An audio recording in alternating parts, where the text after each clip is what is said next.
na baba ya basi ba teti surtout ba jeune fille au ba ko la mikolo baza teti makasi azo yebisa sikoyo église au pire azo yebisa église chrétienne nyonso azo ba mibali parce que ça a pluriel bolakisa na tour na bino de la sagesse na rapport na bino na basi parce pamba te basi bada sexe plus faible tout à ba professeur rebelle à université ba ba clochard à Paris na France partout en Europe au moins là azala na mwasi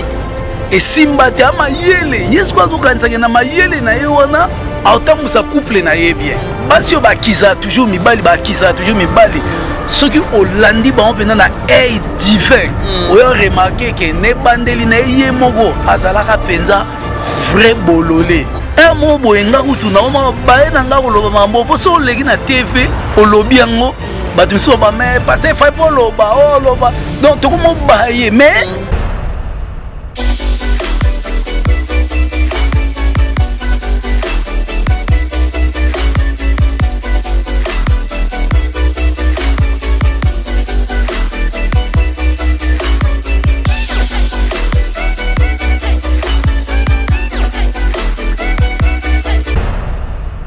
Allô, bonjour, maman Eliani, toute la présentatrice de l'émission Papa nous pour le mariage. Nenka boyebi na barakeba, na bobenga ba maman paye bobenga ba papa. Émission na mino yango ebanu ensemble suivant maman Eliane. Na ko bana ko pesa bino mbote belé na esengonyo surtout na bolingo nyo surtout pour boyebi maman Eliani to akamuta esengo puis akamutu ya bolingo.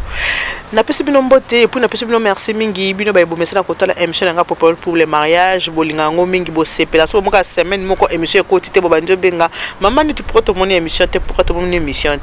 donc le lot dans les sous na émission na elibino muto oyo bolingaka mingi.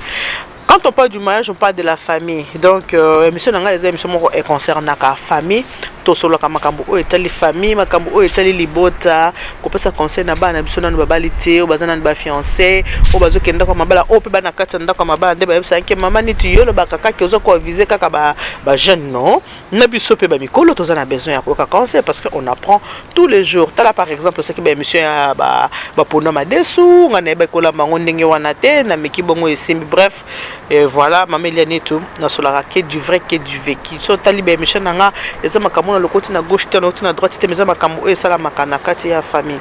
Lelo na yambeli bino lisusu moto bolinga kamisu bolinga mingi pardon o bo pesa kombo pasteur bolingologie ngamo na pesa pe kombo pasteur bolingo. Il aime beaucoup parler de l'amour mais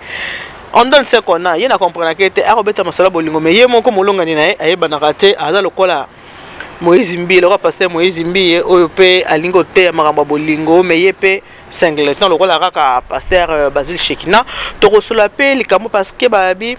la foi vient de ce qu'on entend vient de la parole de Dieu. Bato Bate Yakabiso, Nakata Ba Ecclesia. Bangonde batindaka ke biso batoto comme na foi. Pourquoi ce que que neti mutu mwa bien maman ni tu mena muna kaka émission c'est toujours la même chose les mêmes paroles. Ya on a une pisa mutongo boeza la même chose mais bien sûr est-ce que Bible est changée? Genèse ezaka Genèse, Apocalypse ezaka Apocalypse, Matthieu ezaka Matthieu. Par contre ce kutana pasteur moko king fulani ateyo Genèse côté on a ndenge na ye. Ce qui peut pas pasteur musu côté a toujours ka Genèse, Matthieu on peut na ndenge na ye. OK pas musu donc ezaka kanenge wana donc baloba biso tolobaka pe toloba mambo famille po famille échanger te banana tango akala tina tango lelo ezaka ka makambo libota kaka to sololaka to ko sola pe mukelo ko eza mambo église na makambo oyo etali na classe bino boyebi actualité oyo eza mikolo oyo bino boyebi kaka loko aka mundela sa sala biso eloko oyo eloko eza makambo poso mutachete bito yo kango kaka eza ana kati eloko o ba bengi téléphone masolo eza ko circuler bato batindelingo mo ata ba 15 personnes ba muso batinga na Afrique du Sud ba muso batindelinga bato ya États-Unis batebele batindelinga batinanga message vocal moko boye za na voix ya pasteur Moïse Mbiye. Pasteur Moïse Mbiye aza ko nanzemo na moko ayembi mikolo yo na album ne ya sika hero ayembi nzemo moko ya nayaki soki nayaki na esengo quelque chose nayaki na mawa nazongi na esengo osali ya mingi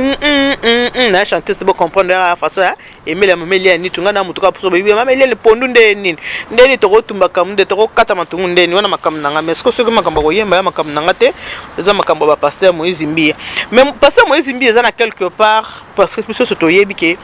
ça makamnoska au nom de Jésus-Christ de Nazareth. Nengeto yebi babi to kobenga na minu mabeka na kombo na Yesu, to kobikisa babelika na kombo ya Yesu. Mais na kati ya ya nzembo ya pasteur Moïse Mbiye, soko tali yango na video maloba wana ezate. Mais na audio pasteur Moïse Mbiye quelque part a gangi sort au nom de Gege. Donc bato beli basali yango pe ba émission, batindeli yango na bato ebele tout à l'heure pe to koyo kango. Na ba message oso batindelinga ba bi pasteur Moïse Mbiya on ko lemi moninga na pasteur to solo na ta mususu Yesu comme mususu za Gege to yeba ka teta mususu ako expliquer biso bango bato yo ba yebi makambo ya Bible. Bonjour pasteur Shekina. Ah oui, bonjour maman. How are you? Pasteur za maele na invité comme ça ba how are you today? Oh, Toby bonjour. You que na shalom, le comme ça na how are you? Shalom bonjour. Et un mot de sengo pour nous sommes chrétiens. Pasteur, vous connaissez bien la monnaie. Ah oui, parce que Moussale ça m'a tellement makasi. Et puis l'église Nzambe azo continue au big sabatu. Ce qui fait que des fois tu as une mission, des fois tu as une église. Voilà. Peut-être que la nouvelle église Mikolo na bato ba moniote pour bunga kimingi. La nouvelle église ndenge ni. Non, en tout cas Nzamba osunga. Moussa Nzambe so sama na vérité que liloba na Nzambe za vie ezali. Nzamba osunga to alai na Matéa oyo to bengaki école du paradis. To bien si le retour glorieux de Jésus-Christ et son royaume. Pendant 2 mois Matéa wana Nzamba tindi batu bayaki basebe na Matéa ba vai na église. Omoi biso bana musalo e bandi nan to kokisa biso inanete. Mais ba grâce au Seigneur ça la peut-être ces apôtres te ya liloba na ye. Pour nan bo bébité. Pour être pour moi ba signer boy. On a un ça peut pas aller ndeni na. Parce que moi ba signer mo ba soki boy soki ndeni. Ba signer mo ba cha. Biso to beba te pour yo comment ba signer wana. To beba te to ponama. Ba ba parce que banda ka boy ale ko na ba signer na boy. Wa ote surtout moni oh te bango ya tambolaka na Jaguar ya tambolaka na soki X5 soki 8 on appelle ba pe ba bango bien te au monde bino pe ba pasteur pe ba bi pe koto ko simba pe bozaka mo makasi mais bon wana ezala une parenthèse to sona no makambo oyo ko édifier na no bato bazotala biso pasteur Basile Shekina masolo nini oyo elibiso na mukolo lelo. Non, l'autre on a to parler sur la sagesse dans les couples. La sagesse dans les couples. Dans na lingala to bengango buania na batu basangani to na lingala bakanza bakabwanya na babambami donc bato babambami. Ah oui. Parce que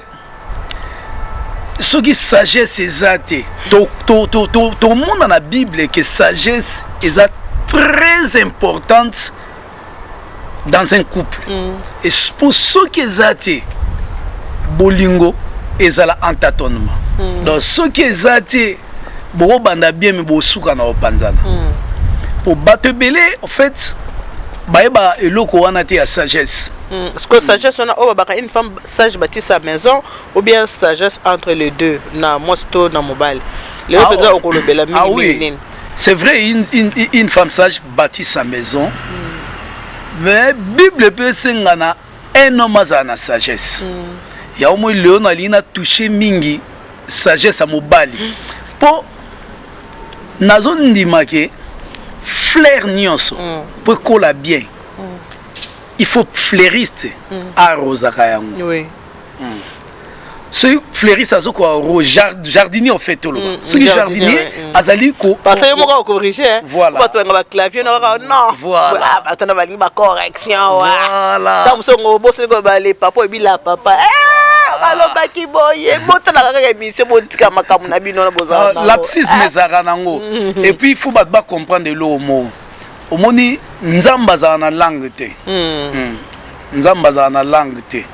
langue ça maka poto se communiquer obi ezalaka na monde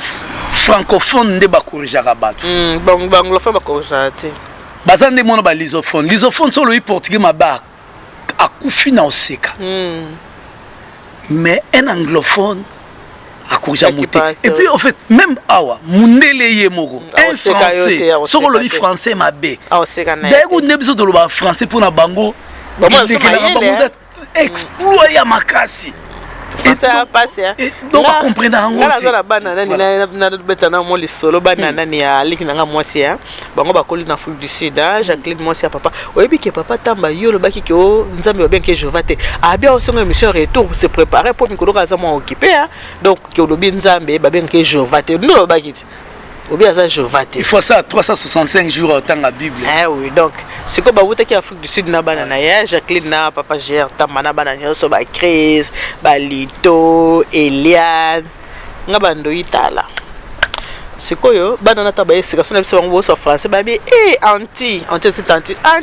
français ngo esala batu muno pasi boy ngali na baba français te sanga muno pasi so bika vanessa lelo bana na de baba français kasi ba yibikinde ba français pasteur ba comment corriger na ngai bona ekaka entre parenthèses ka pona mambo langue lo bana pasteur voilà donc biso to loba a eza langage biblique ya langage ya français te so moi batu misusu aibi français bien mais comme c'est des pasteurs a une beauté donc au moins ba fantirer ba ebe parce que pour na mona olinga ko chrétien ba pasteur mingi mais obi nazo biso ba collègue no olinga ko chrétien ba mona raboko oni ba te belé ba côté na fenêtre yo côté na porte biso to bateau to côté na porte mboso mu da côté na fenêtre amuyibi le baka mon sagesse pasteur na ngokata ba pasteur mingi te ngali ngosona sabe mission ntina ba maman Angèle wana to bunda bitu mais mission ntina ba sala nzambe ne touchez pas mes oins pasteur kene ka makamu no ngai na yo kana ngai voilà maman Eliane parce que au moni l'intelligence en fait c'est la capacité de comprendre l'intelligence pardon, c'est la faculté de comprendre. Comment il y a le hôtel et eux aider biso. Voilà. Et eux aider biso. Tu comprendras makam. On est intelligence. Mais la sagesse au fait c'est la capacité de résoudre. Ba résolution mingi oyo egosama na couple et c'est intelligence mais c'est la sagesse. Au moni bate belé lelo erreur na bongo ya makasi akanisi lo waza licencié en économie a guider femme na yebala mais suka nango ba panzanaka lokola na Syrie parce que ba guidera jamais moins sin intelligence. Le couple doit être nourri par la sagesse. Ce qui sagesse c'est couple on est à nourrir. Tout à bas professeur et belle à l'université, bah on va clochard à Paris, en France, partout en Europe. Au moins là, azara na mwasi et simbate ama yele. Yes quoi zo kanisa na mayele na yewana, autambusa couple na ye bien. Oh mayele wana yangote. Abundi finalement moi si même temps comme ça tcha libanda et simbate a craqué. Non de la lingala mutu et doki. Akumbola na balabala. Mais ce monsieur fut un professeur à l'université de Sorbonne. Mais ezali nini parce qu'il y a quand c'est intelligence na ye rota musa couple. Siko so hôtel ba divorce belé na mboka na biso. Même na mboka na biso te parmi les humains, hôtel ba division ba séparation en catastrophe mingi ezali idée mauvaise. Il y a intelligence. Que non, je suis un intelligent, je suis un intellectuel, je suis intelligent, je peux faire marcher mon couple. Nyoswana, ezaba idée moko. Lelo, pour na biso auto simi Bible, te comprendre que ezagi obsolète. Ezagi des idées anciennes et fausses. Yango to beli likambo ya sagesse mais pour toi avancer to comprendre ngo n'endo tanga passage biblique moi il y a 1 Pierre chapitre 3 verset 7 puisque la fin vient de ce qu'on entend voilà notre appui ngana sepela mingi na batu oyo balu karte ata toi na l'église bo ça la réunion na mutu ba ide a onoloba makanisi na ye moi j'aime batu balobara et loko eza boyeboy petit passage biblique. Même ceux qui critiquent le pasteur, bah critiquera bongo, sans base scripturaire. Donc après en gros l'autre, donc il faut relaxer la Bible. Il y a un passage où il y a 1 Pierre chapitre 3 verset 7. Bible Biboué, Marie, montrez à votre tour de la sagesse dans vos rapports avec vos femmes, comme avec un sexe plus faible. Voilà Marie donc les hommes quoi. Oh, Marie, oh, ils ont marié à les hommes. Il y a maman Marie. Il y a moi qui c'était pour la couple Marie. Voilà. Faut préciser tant au Marie. Voilà. Tout place au bandel en Marie. Voilà. Qui place vanande musume banika na Marie. Tu crois ça maman Marie? Voilà. On a raison. Donc Marie, montrez à votre tour de la sagesse dans vos rapports avec vos femmes, comme avec un sexe plus faible. Honorez-les comme devant aussi hériter avec vous de la grâce et de la vie. Qu'il en soit ainsi afin que rien ne vienne faire obstacle à vos prières. Au moins, biloko beleza na katia. Mutolo makambo yo, eza un charlatan te. Mutolo makambo c'est l'apôtre Pierre. Apôtre Pierre azanani. Apôtre Pierre azali disciple à Yesu abai ke yo na tikeli yo clé ya église. Donc par yon d'église et au banda. Donc ce qui le lobby biso do parler sur l'église. Muta bandi c'est église ça Pierre. Pierre Parier. Pasteur. Mais na moni na ndeko na bino moko azaka na sima na biso na Bruxelles comme on est kiminga azalaka ko yemba pa ya gwada. Alors yemba pa ya gwada lobi ke ba église au kawe ba gwada. Té. Ah oui bien té. Bon, bato ba gwada ba comprendre ba bika gwada ngazana papa la yo yebie. Oyebi gwada té Koffi Olomide. Mutonga zaka musicien pa ya Koffi Olomide. Alobi ki bon na benge frère ko ba muto za polite frère na biso wana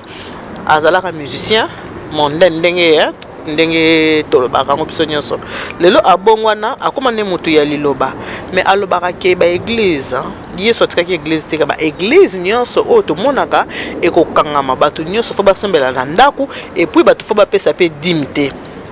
ko développer mambo dim lelo te mais le polo bi ke Pierre batikela ke fungula ya église surtout ko so la buke pona likambu ya fungula ya église po ya bi ke église za kité te bato fo basema na bandako na ba na ngala yebi ete mutongo nani mais eloko na rolo belo moza komo na ye moni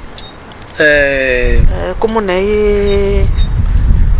eza komo na ye JF ifonge JF ifonge azana Bruxelles kuti sona ke Bruxelles ngolo fona luka yana nupo a expliquer biso boyo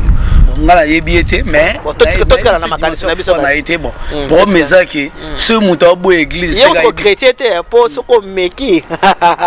ya oselo imisa désert dita ko meko to chrétien te ngala lobela la Bible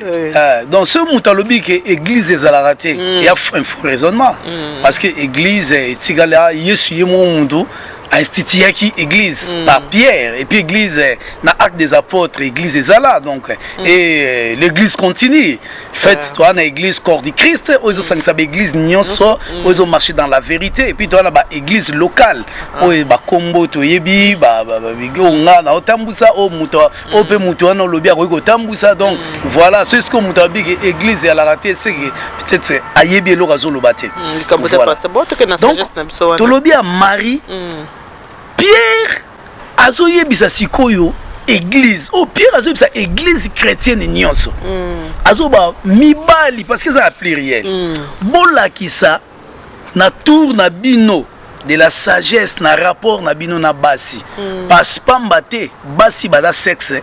plus faible omoni nuance oyo adverbe atie liboso donc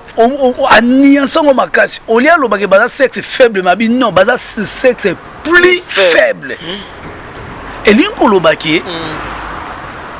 Pierre azolinga yebisa biso déjà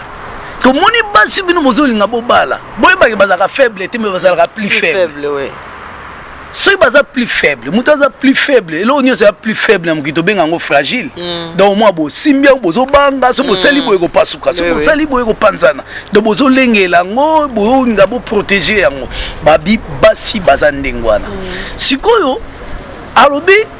boyebake na bino na bango bokohérité grâce de vie commune mais soki bobosani principe oyo bokotia obstacle na la prière na bino au moins milieu mibale belé nzamba yoka bango te ayo po ebengo ah oui ayoka bango te bafuka maka babondela nzamba yoka bango te parce que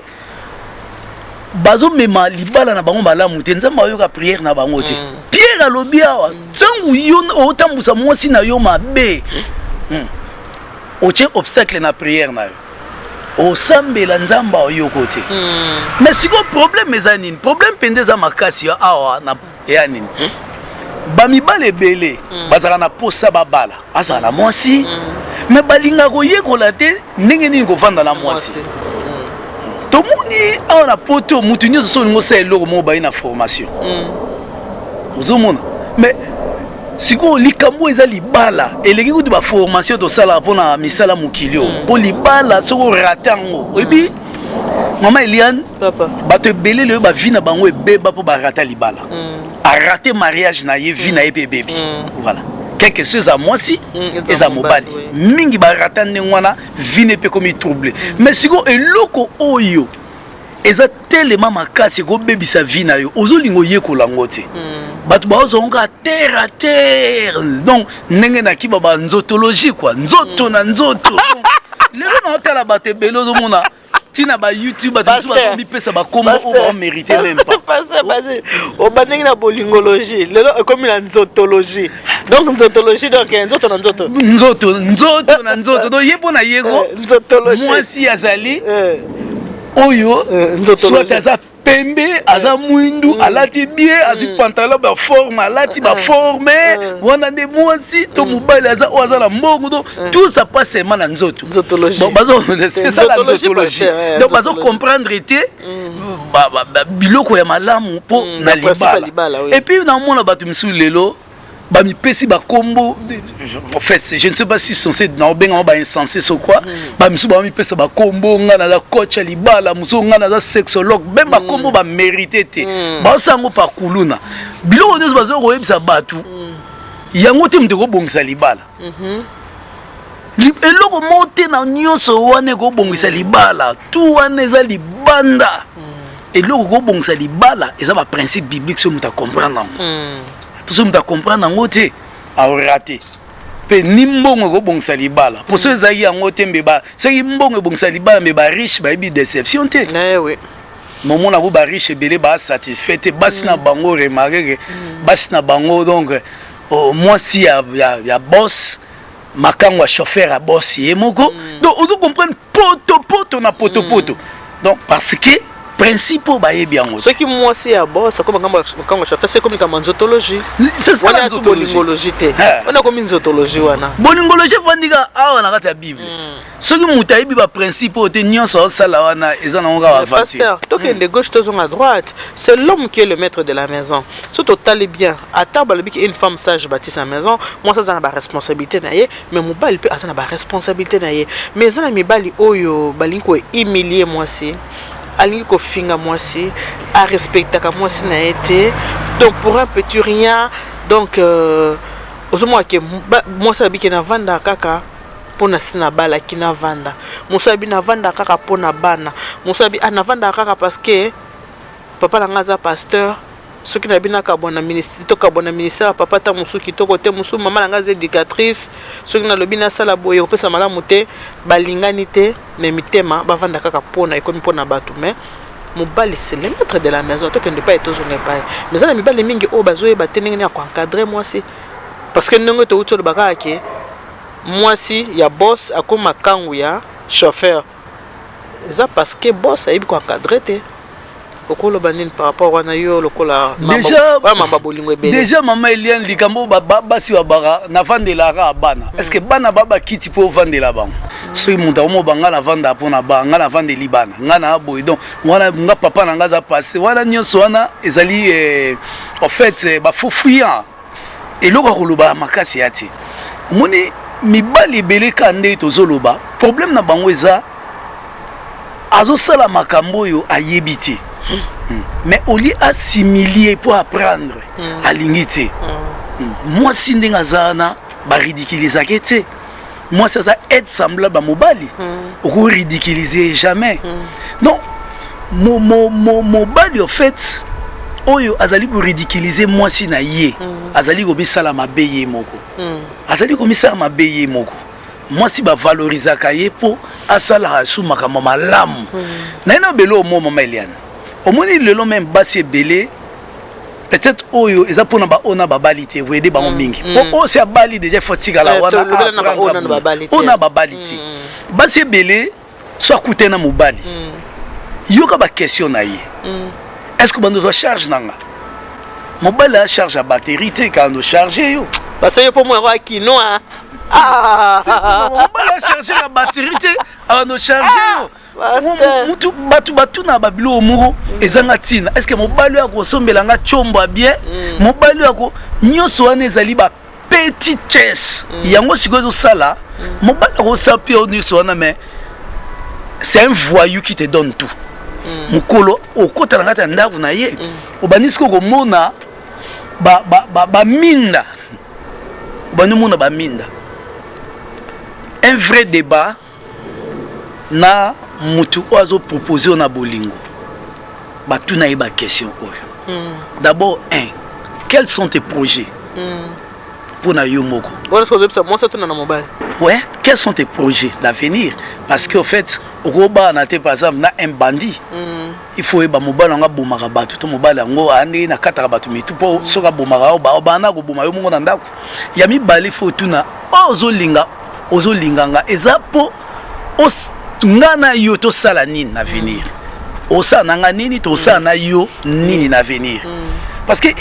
en fait bolingo nezana if ton mobile azo kolinga yo il faut ça na attitude ya un politicien démocrate il faut ça na attitude ya politicien dictateur le en Afrique donc mutu moko azo bo voter plan d'action na yeba na raté mobile il faut un plan d'action madame voilà ngai ma sœur nazo linga yo pona boye pona plan d'action na ende de toucher yo mais ce qui yo zo mona ka ah mobile ya yes peut-être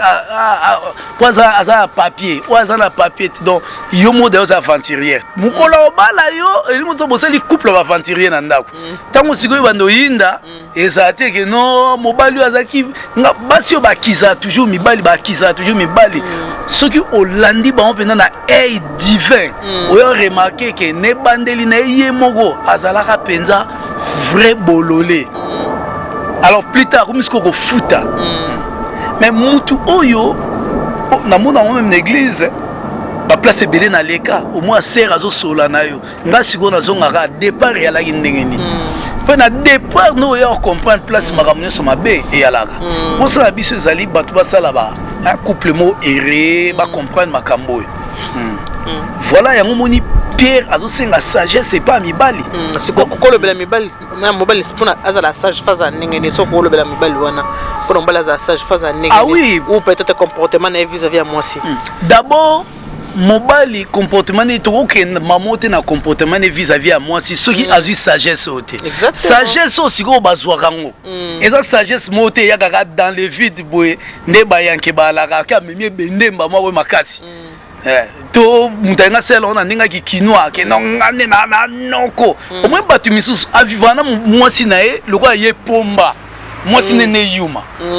donc on a portugais ba benga ko mandar ba commande makaka petit on a epsi o sanga boy ozo comprendre petit on sanga tenga ya yanke ozo mo mais maman tu as biso ozo yanke mais biso yeso zo biso pour te présenter ba biloko oyo ezaka na mukilia batu ba viva nengwa non on sentir que azolinga abanda ko coloniser moi si na yo quand ça ba belge tant ba na Congo kala mais en réalité eza nengwa na te la femme c'est ton aide pour collaborer na ye pour un bon avenir zomona siko biloko wana nyonso basi ba mobali ya bien on ta ça siko na na kikongo venga kingolongolo kingolo fo na like sa petite petite na fona la ki se na ngane na boye na ka prêtre na ngana noko ngana na banza masolo petite fona te eza pongo te alors basenga sagesse to au mona ba passage dans opesa qui toque sagesse elenga sagesse voilà cantique de cantique voilà tous on a Jacques chapitre 1 verset 5 voilà Jacques chapitre 1 verset 5 voilà Jacques chapitre 1 verset 5 Bible si quelqu'un d'entre vous manque de sagesse qui la demande à Dieu qui donne à tout simplement et sans reproche et elle lui sera donnée. En fait mutu il faut banda d'abord au senga sagesse et pas nzambe ba senga ngo penza ça pour sagesse au bazo ngo jamais pas ba koko oyo bazo pas ba koko ba benga ngo sagesse charnelle et diabolique. C'est la Bible est recommandée sur tout le lukango. Kuno remarquer que c'est la femme qui est diminuée. tu vois tata biso père na biso andalo ba la femme est la 7e bête après les crapauds. Ozomona donc on a sagesse moko au moins bozo finga na mwasi oyo ko bana mwasi ba piage confiance kabela emi solo leka na yo ba petito bandoki ti wona yango te ozomona mama donc ba bi sagesse o ba singa onka pa nzambe pourquoi ba singa o ba nzambe parce que nzambe mda sala mutu et c'est lui seul qui a la force de donner cette sagesse muto mukila ko pio sagesse la sagesse et ya ka pa nzambe yango to singa batu batanga Bible tant muto tanga Bible azo ata ya méditation ya parole azo beta ya prière solana nzambe parce que la prière c'est un dialogue entre les fils et les pères donc entre le peuple et Dieu muto vandi olobi pa nzambe nzamba o pio sagesse parce que bi que ozana posa nango. Alors dès lors qu'on dit sagesse oyo maintenant on remarque que au komi ko résoudre ba problème na ndaku na yo liboso ya mwasi na yo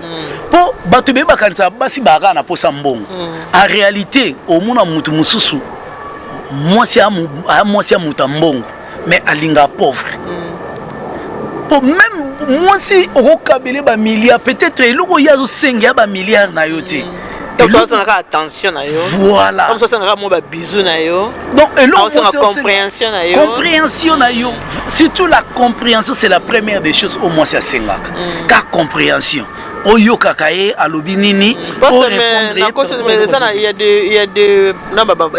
la base ba tetu surtout ba jeune fille au ba ko la mikolo. Ba za tetu makasi. Yo lobi a yebe, yo lobi a obi ke la ba jeune fille mususu au mona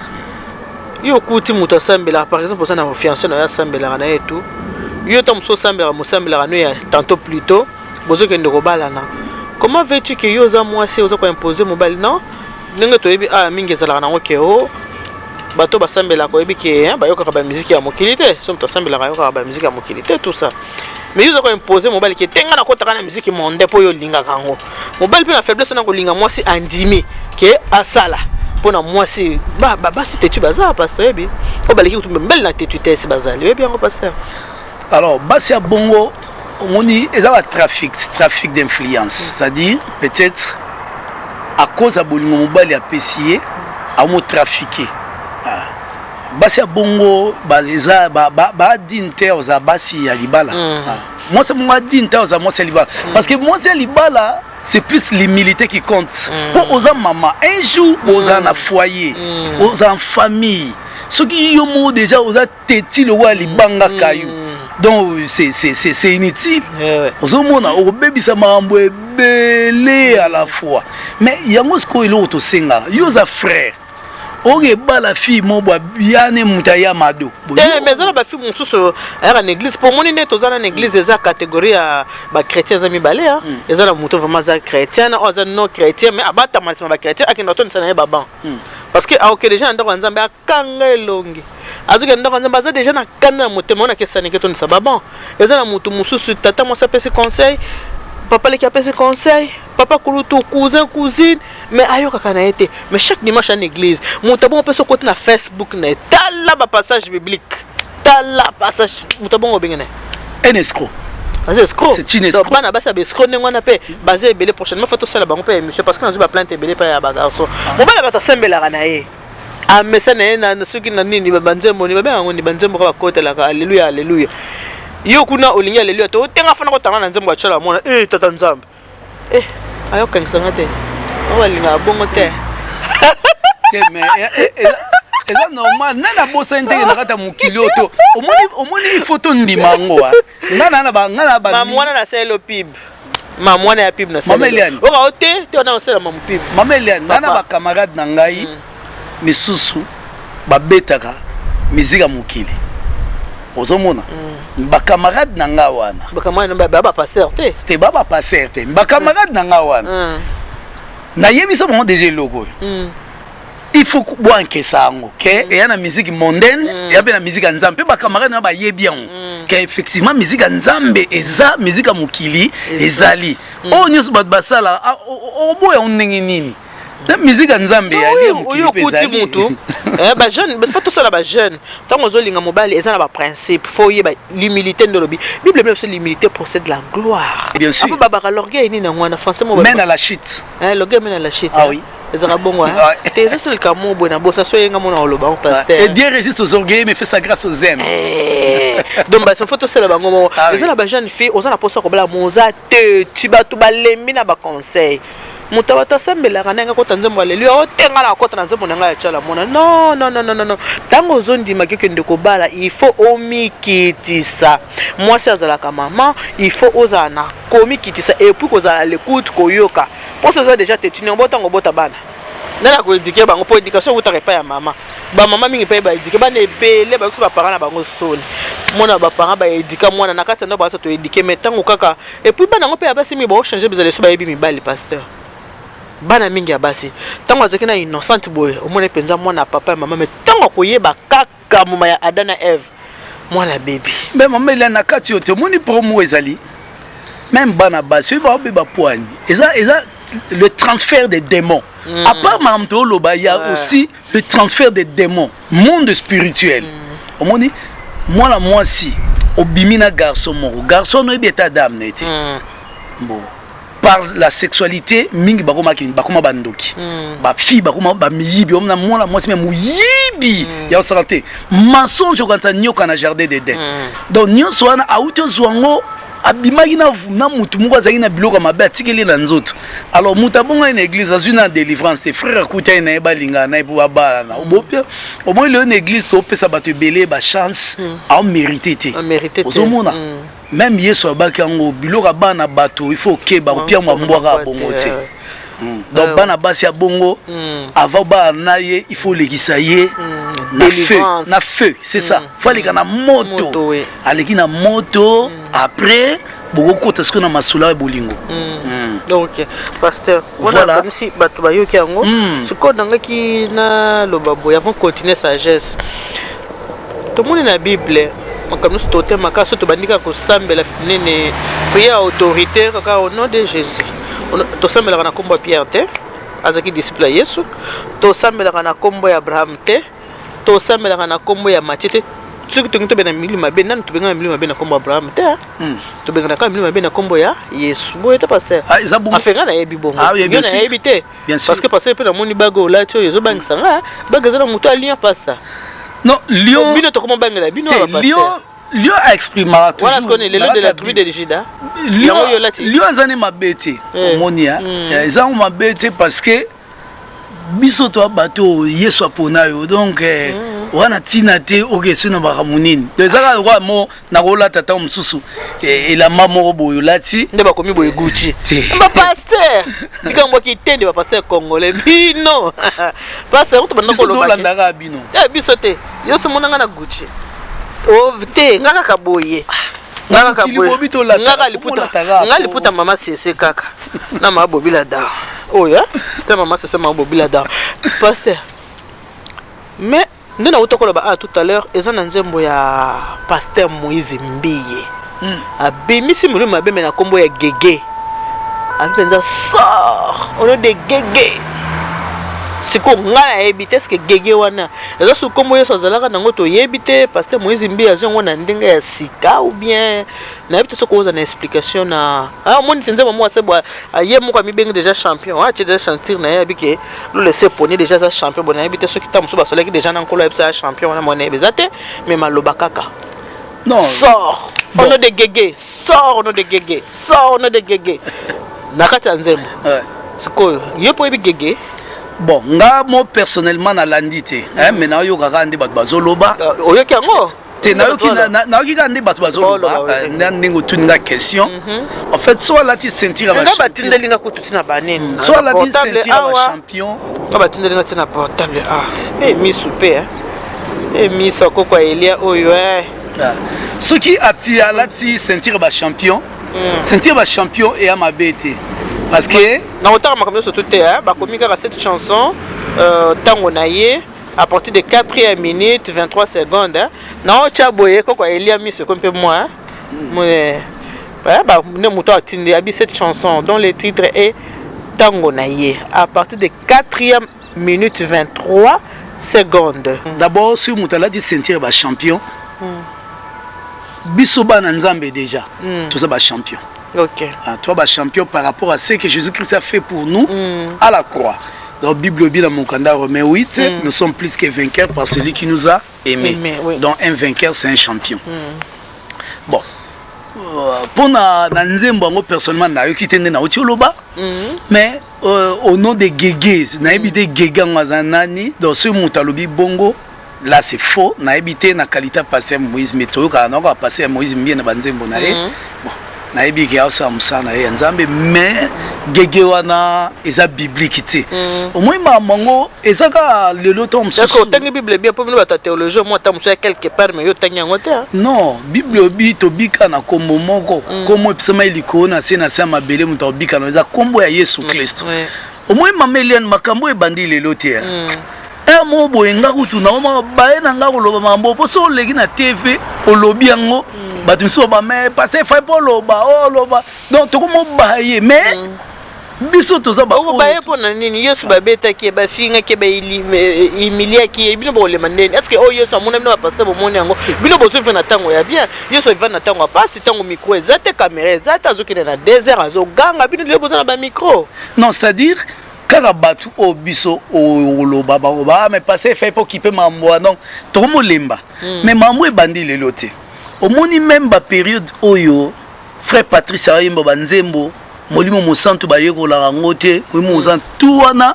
il s'attaquait na bato ba ndeko ngisa théologie na institut biblique comme quoi institut biblique na théologie qui m'a bé en réalité au moni ceux qui vont préparer batouté na une école elingo lobake tosali un an to sala futur moko ya bombe ya ngomo lelo même na islam ya na ba djihadiste ozomona donc bango ba contribuaka na ba pasteur bazala ba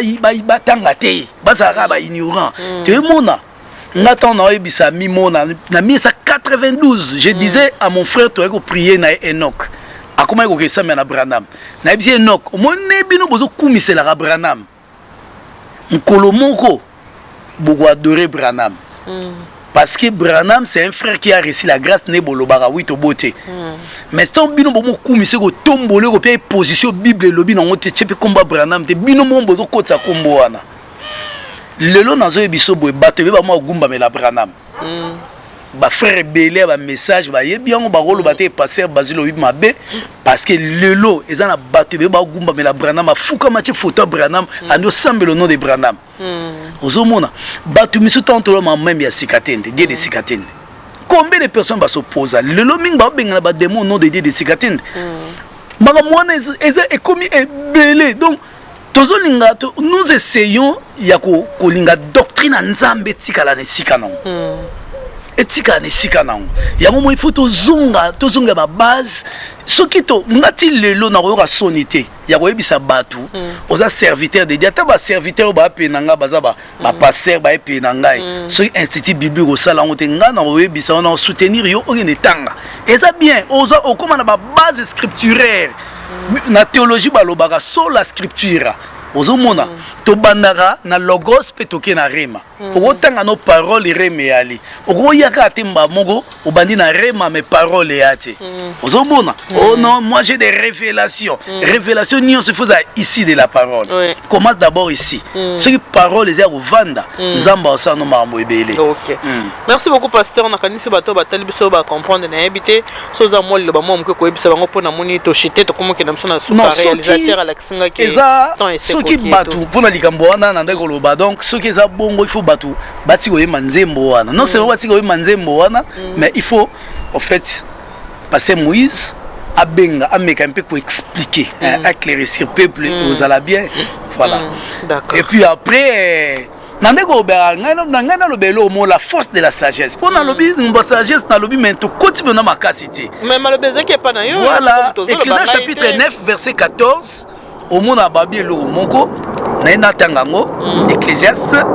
et pour aider bisope sous makasi à partir du verset 14 à 15 Bible Bible il y avait une petite ville avec peu d'hommes dans son sein un roi puissant marchant sur elle l'investit et éleva contre elle de grands forts. Il s'y trouvait un homme pauvre et sage qui sauva la ville par sa sagesse. Et personne ne s'est souvenu de cet homme pauvre. Donc, Nangagana Loba, force et sagesse. Sagesse est importante dans le couple. Ah, je vais expliquer. Je vais expliquer au roi comment il a le miel. Salomon, c'était son ami. Babi, guerre écoute ma casse nagata mboka. Bakangi batu nyonso. Pe roi na kangaki mboka ache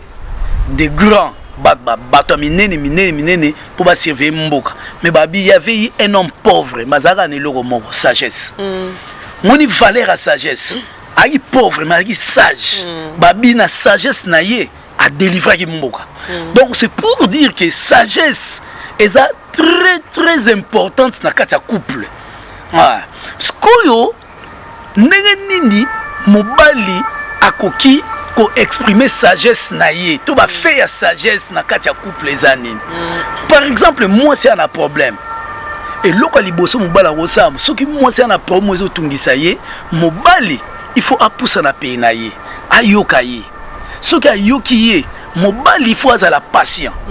mobali soki azat brutal ko ya ba ça la couple mabe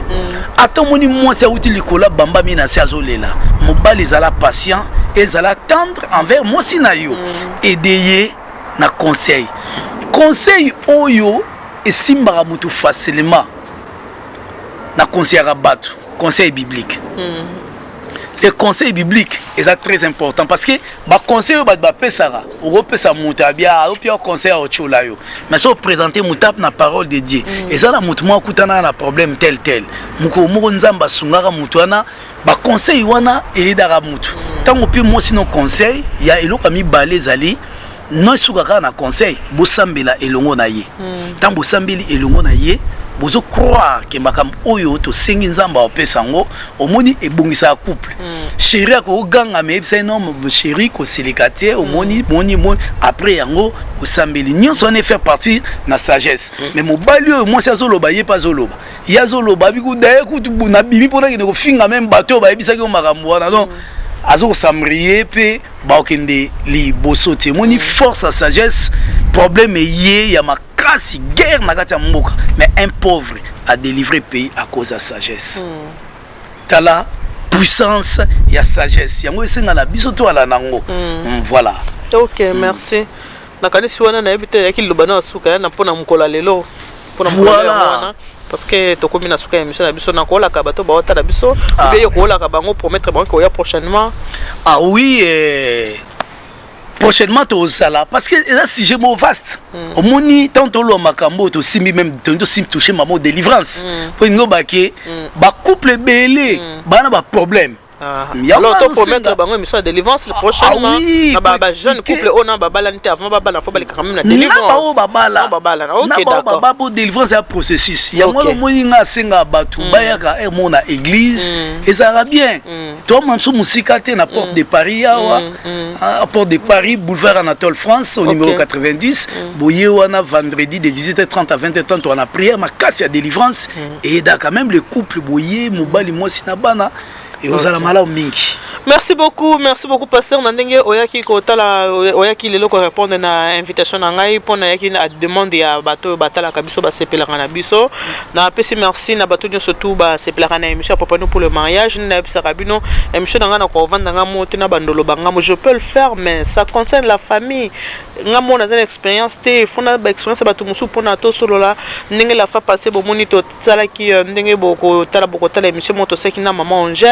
Angèle a créatrice ba bijou fantasy on a la tibno bo moni na changer look ya ba bijou maman Angèle comment la tsanga ba bijou so za besoin na yo benginga na personne numéro de téléphone ou bien maman Angèle a celle là ba bijou salon ndenge yo olingi salon baguna yo maman Angèle en tout cas za na pona bino grande sœur na pesio ba bijou ebele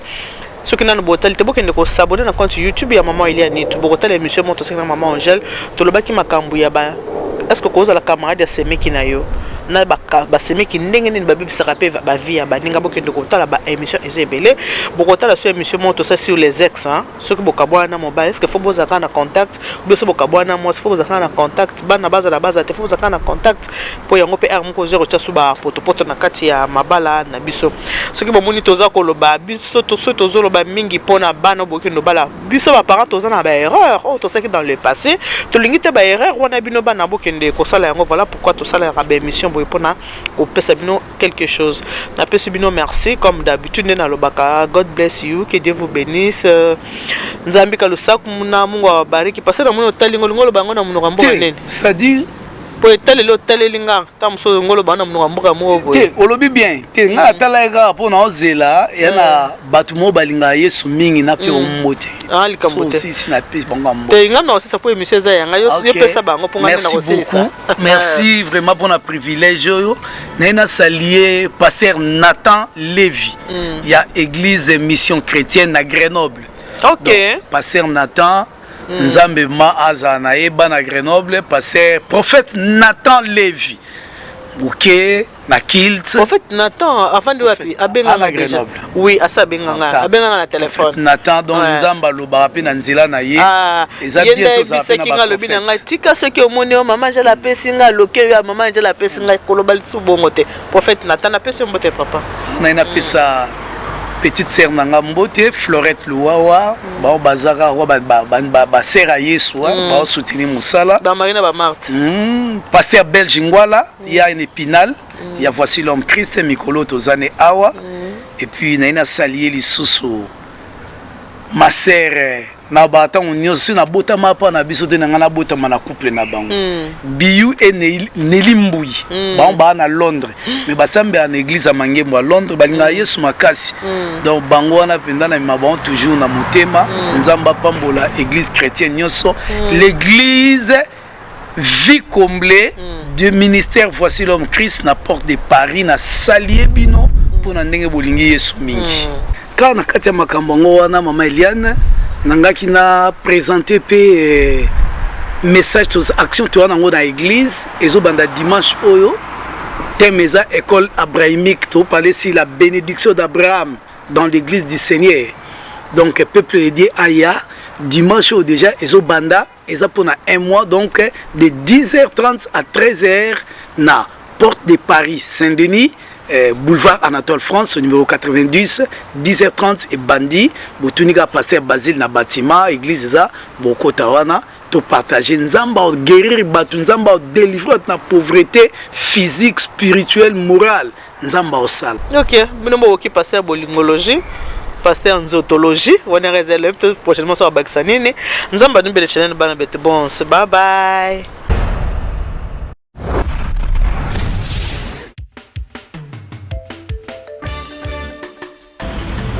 Alors, maman Eliane Mitou, elle tient pour vous les services traiteurs. Service traiteur, maman Nitou, la providence. Na ba fête na biso nyo surtout. Tout on s'en soutien. Ah bon, c'est nos fêtes, nous na ba yé et comme le roi VIP. Et tous vos événements, mariage, baptême, très deuil, conférence. Donc il y a qu'à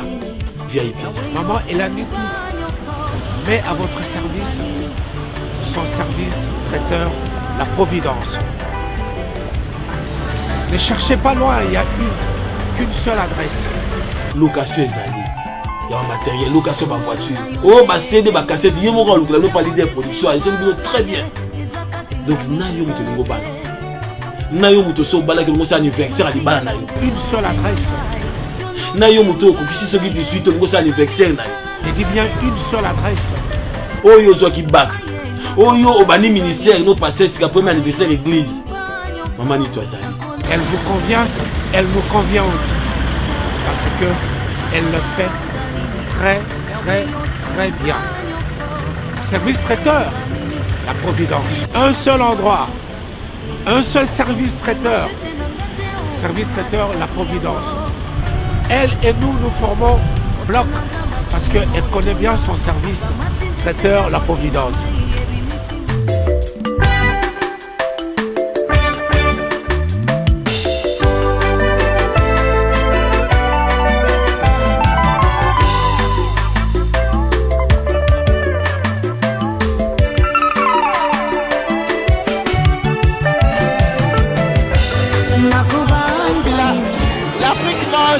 pareil. Regardez, on est en train de faire un service à table. Nous faisons tout. Vous voulez un service buffet, service à table, tout ce que vous voulez. Donc nous sommes là pour répondre à vos attentes.